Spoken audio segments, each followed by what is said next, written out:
Hello friends, आप सभी का आपके अपने यूट्यूब चैनल डिस्कवर आस्थान में स्वागत है। Keep discover keep learn.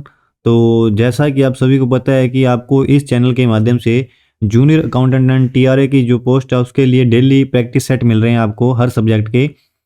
तो आज हम उसी कड़ी को आगे बढ़ाते हुए आपके लिए नेक्स्ट टॉपिक है जो ऑक्सीकरण व अपचयन अभिक्रिया, इससे जो रिलेटेड प्रीवियस ईयर क्वेश्चन है वो हम लेके आए हैं। तो जब आप इस टेस्ट को कर रहे हो तो आपने अपनी तैयारी को चेक करना है और लास्ट में आपने अपना स्कोर ज़रूर बताना है कमेंट बॉक्स में, ताकि हमें पता लग सके कि आपकी तैयारी कैसी चल रही है।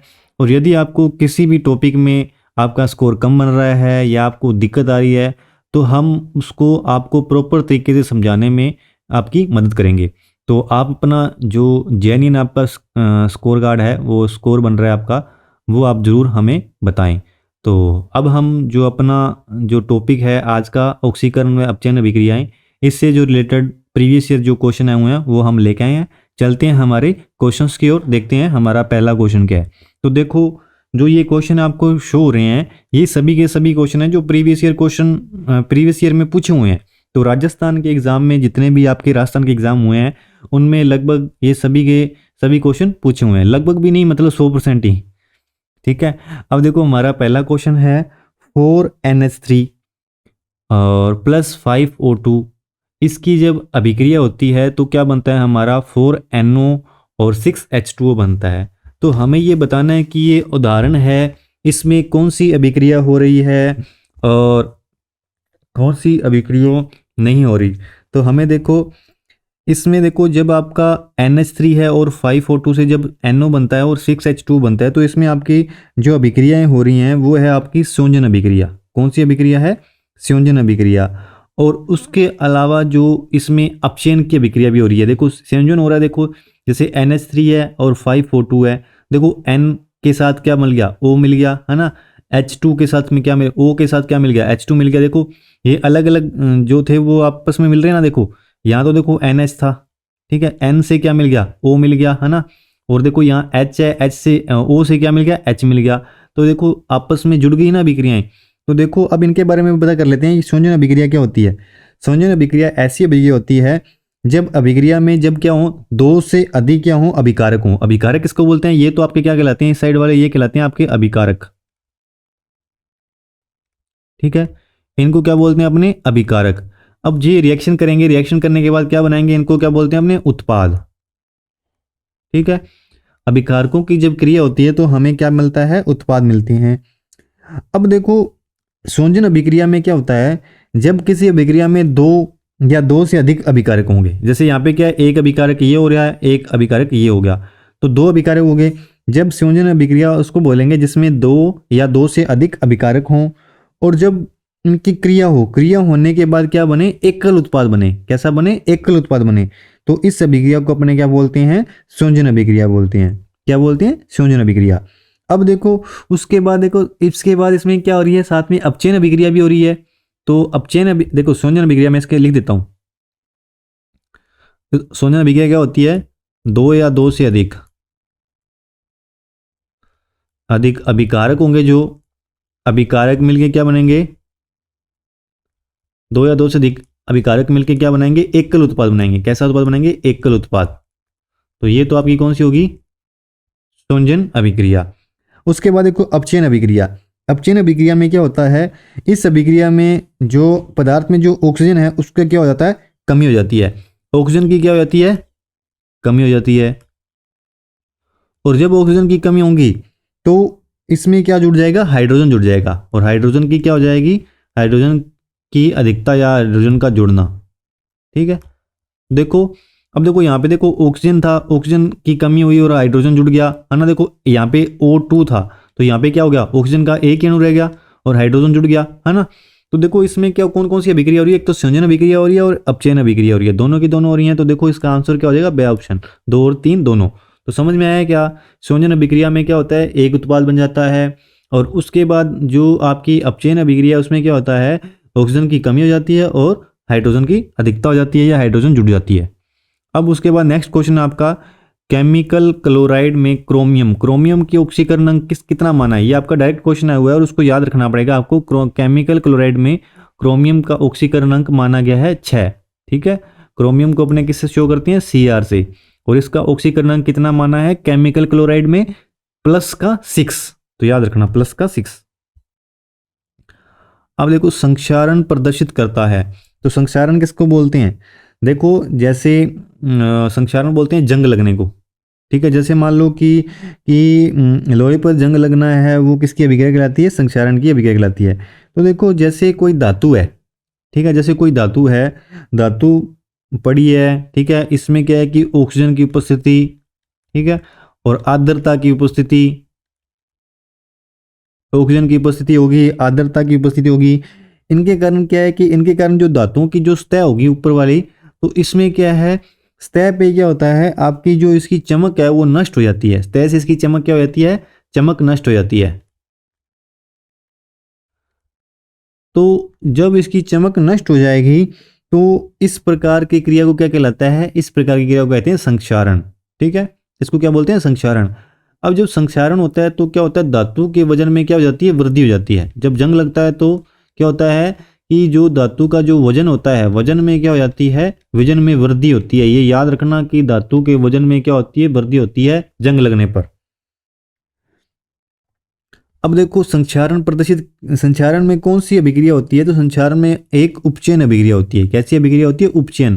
तो देखो जैसे ऑक्सीजन और आर्द्रता की उपस्थिति में क्या है कि धातु पर जो एक्स्ट्रा मटेरियल लग जाता है, तो इसको अपने क्या बोलेंगे, इसको बोलेंगे अपने उपचयन अभिक्रिया।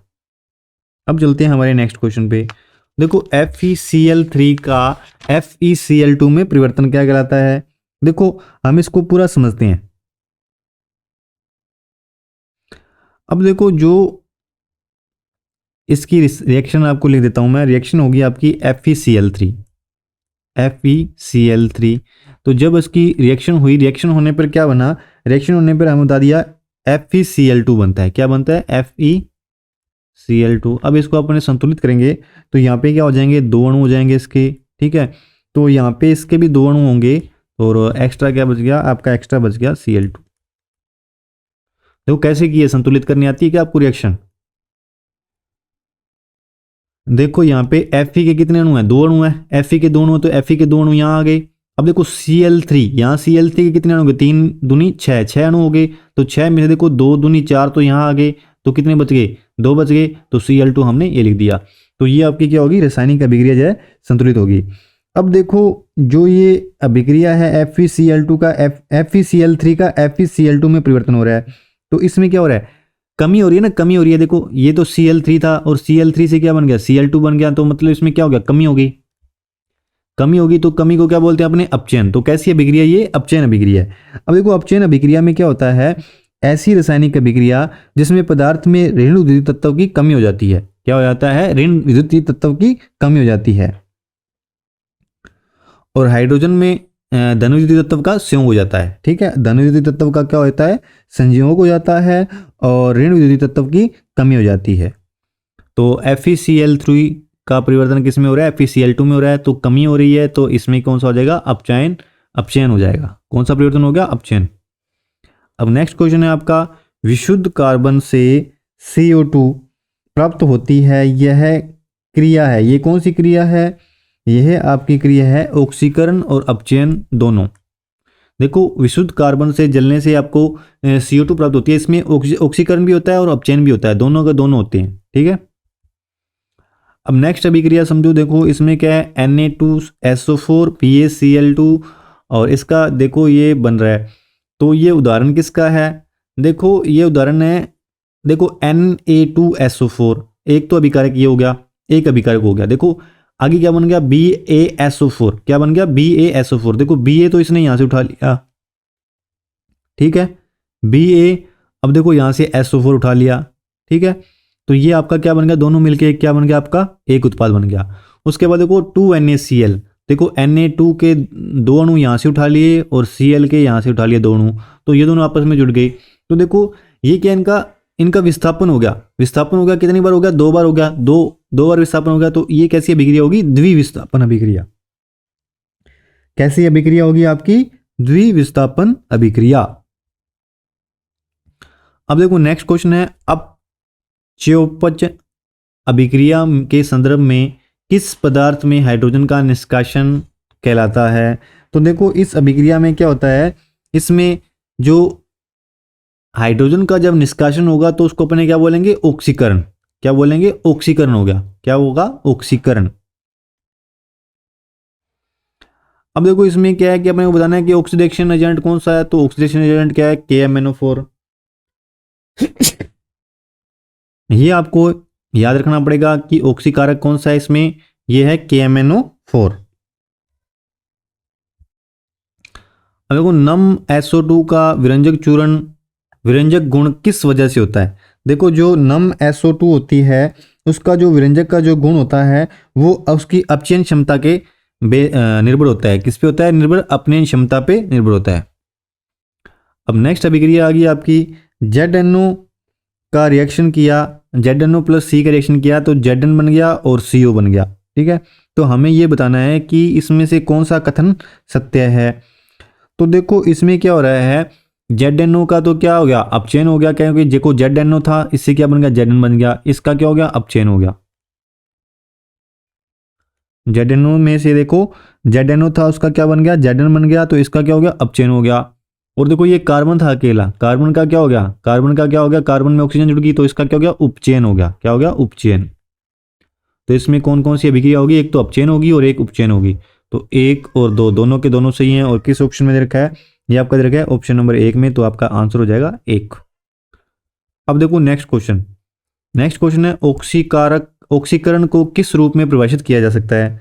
तो ऑक्सीकरण को अपने किस रूप में परिभाषित कर सकते हैं। इसमें क्या होता है, ऑक्सीकरण में क्या होता है, इलेक्ट्रॉन की कमी हो जाती है, इलेक्ट्रॉन की कमी हो जाती है। तो इलेक्ट्रॉन की कमी होने क्या बोलेंगे, इलेक्ट्रॉन की हानि। तो ये आपका आंसर हो जाएगा।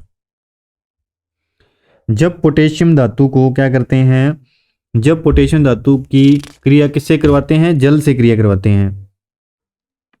पोटेशियम धातु की जल से क्रिया करवाते हैं तो इस पे क्या होगा, इस पे क्या होगा, ऑक्सीकरण होगा या अपचयन होगा। तो देखो जब पोटेशियम धातु की अपने जल से अभिक्रिया कराएंगे तो इसमें क्या हो जाता है, इसमें हो जाता है ऑक्सीकरण। क्या हो जाता है, ऑक्सीकरण। H2 प्लस Cl2 से क्या बन रहा है आपका, 2HCl बन रहा है। और देखो इसमें क्या हो रहा है, H2 का क्या हो रहा है, ऑक्सीकरण हो रहा है। H2 का क्या हो रहा है, ऑक्सीकरण। देखो ये H2 और Cl2 है, आपस में जुड़ गए तो क्या बन गया अपने, 2HCl बन गया। तो H2 का क्या बन गया, H2 का क्या हो गया, इसमें H2 का ऑक्सीकरण हो गया।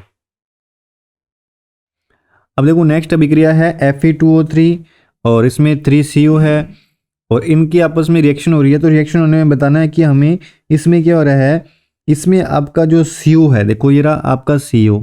ठीक है, अब CO का क्या हो रहा है, CO आपका एक अपचायक अभिकर्मक की तरह कार्य कर रहा है। क्या कर रहा है आपका, CO एक आपका अपचायक अभिकर्मक की तरह कार्य कर रहा है। देखो CO से क्या बन गया, CO 3CO2 हो गया ना। देखो यहाँ CO अकेला था, ऑक्सीजन इसमें जुड़ गई तो ये क्या है, अपचायक अभिकर्मक हो गया आपका। अब देखो नेक्स्ट क्वेश्चन है, निम्न में से किसके कारण लोहे में जंग लगता है। तो हमें बताना है कि जो लोहे पर जंग जो लगता है वो किस कारण लगता है। तो देखो जो लोहे पर जंग लगता है, मैंने आपको इस क्वेश्चन को पहले भी आपको समझाया है। देखो एक तो उसमें क्या हो जाता है, अपचयन हो जाता है ना। और अपचयन के साथ साथ में उसमें क्या होता है, ऑक्सीजन के साथ रासायनिक अभिक्रिया हो जाती है, क्योंकि उसमें आर्द्रता और आपका क्या रहता है, और ऑक्सीजन और नमी की उपस्थिति में। तो इसमें क्या होगा, आपका अपचयन हो जाएगा और ऑक्सीजन के साथ रासायनिक अभिक्रिया होगी। तो देखो किस ऑप्शन में दे रखा है, 2 और 3। तो 2 और 3 दे रखा है आपका बी ऑप्शन में। तो आपका करेक्ट आंसर क्या हो जाएगा, ब। तो ये थे आपके जो 15 क्वेश्चन जो हमने ऑक्सीकरण और अपचयन से हमने किए। तो आप सभी ने अपना जो स्कोर है ज़रूर कमेंट बॉक्स में बताना है, ताकि हमें पता लग सके कि आपकी कितनी तैयारी चल रही है। और यदि आपको किसी भी टॉपिक में प्रॉब्लम आ रही है तो उसको हम आपको अच्छे तरीके से समझाएंगे। तो आप अपना जेन्युइन स्कोर है ज़रूर कमेंट बॉक्स में टाइप करें। तो इन्हीं बातों के साथ मैं वीडियो का अंत करूँगा। तो एक बार हमारी तरफ से और डिस्कवर आसन की टीम की तरफ से आप सभी का हमारे साथ जुड़े रहने के लिए बहुत बहुत धन्यवाद। और हाँ, यदि आपको हमारी वीडियो अच्छी लग रही है तो ज़्यादा से ज़्यादा लाइक करें, शेयर करें, कमेंट करें। Thank you so much.